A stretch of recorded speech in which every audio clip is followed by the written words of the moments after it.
Thinking about moving to East Washington, but not really sure what the cost of living is? Well, stick around because that's what we're covering today in this episode of Living Life in East Washington. Let's go.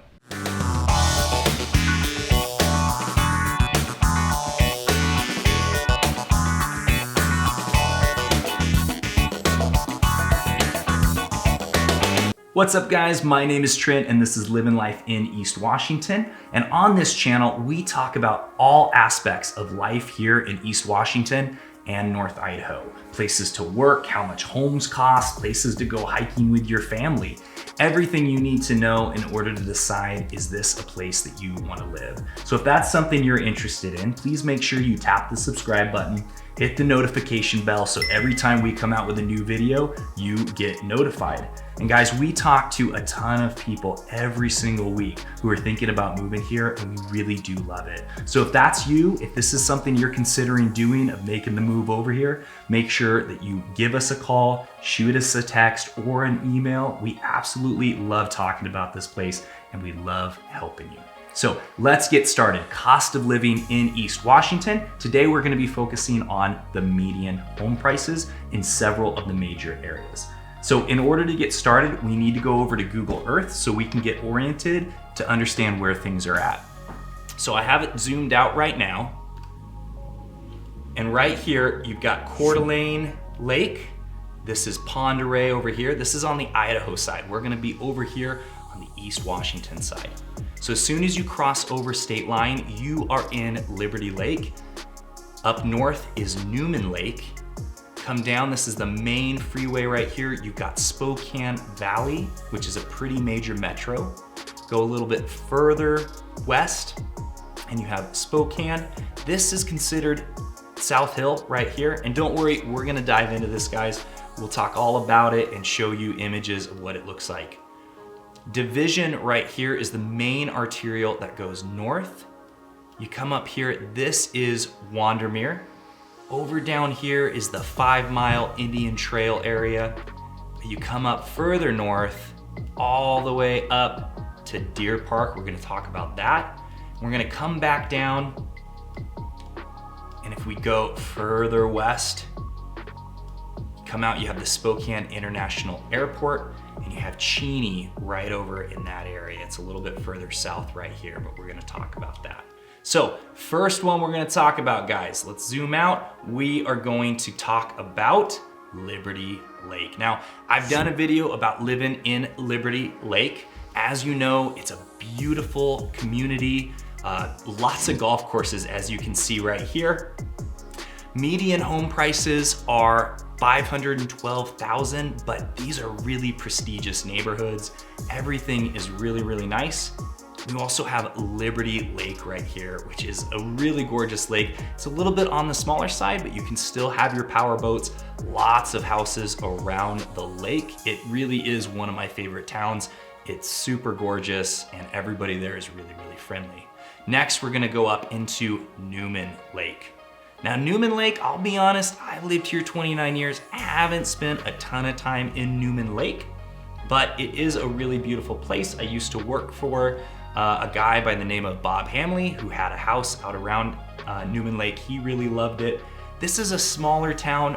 Homes in this area are gonna be about 725,000 because you are either on the lake or you have a large parcel of land with shop. You've got the foothills of Mount Spokane that you can go hike around, and it really is a beautiful place. Next, let's dive into the Spokane Valley. Now this was the place that I would go as a kid because they had the Spokane Valley Mall, and that was pretty much the main shopping area when we were younger. That's where you can go and meet up with your friends and try to meet your crush there, you know, teenage stuff.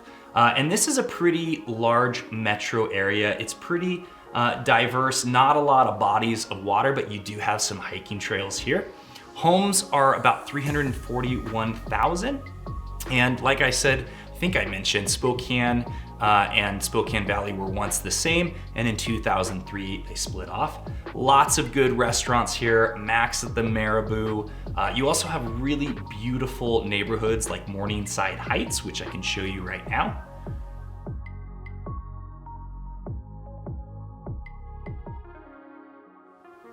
So the Spokane Valley is a really great option if you're someone who really would like to live in North Idaho, but it's just not as accessible. It's quite a bit cheaper to get a house here in the Spokane Valley and still be very, very close to everything. All right, so next we are going to dive into Spokane. Spokane is a pretty large city. It's the second largest city right after Seattle. So first we're going to go to the South Hill. Now the South Hill is one of my favorite areas. They've got some really awesome pubs. Perry Street has a really up and coming, it's got like a Portland vibe. Pretty nice up there. Median home prices, $329,000. It's close to hospitals, a lot of historic homes, and it's very, very close to downtown.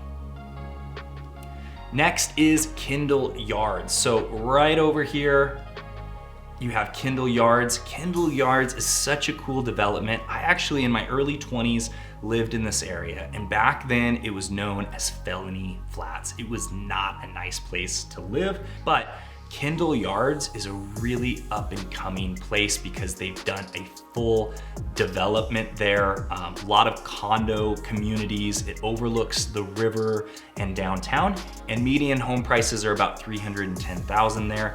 You do have to consider a lot of those are condos. So if you are looking for a home in Kindle Yards, it is gonna be probably around the $600,000, $700,000 and up range. But I've been in some of these homes. They're really, really gorgeous. Let's dive into Brown's Addition. Now, I didn't go over this in the overview, but Brown's Addition is just north of the South Hill and west of downtown. Brown's Addition has this really massive park. All the homes there are historic. There's very few brand new homes. There are some new condos that I've been in that are really gorgeous. Homes in this area, median home price about $337,000. And this has a really cool, I don't want to use this word, but I'm going to, hipster vibe. They've got the Elk right here, which is one of my favorite restaurants, and just a really cool walking neighborhood that a lot of college students like to go to because the Spokane Falls Community College is close by. Median home prices here, $337,000, and just a really, really cool place to live. All right, next, let's go north. We're gonna go up into the north side. Boom, here's the Northtown Mall. Wanted to point that out. That was also a really cool place to go when I was younger. Still a thriving mall, plenty of shopping to do there.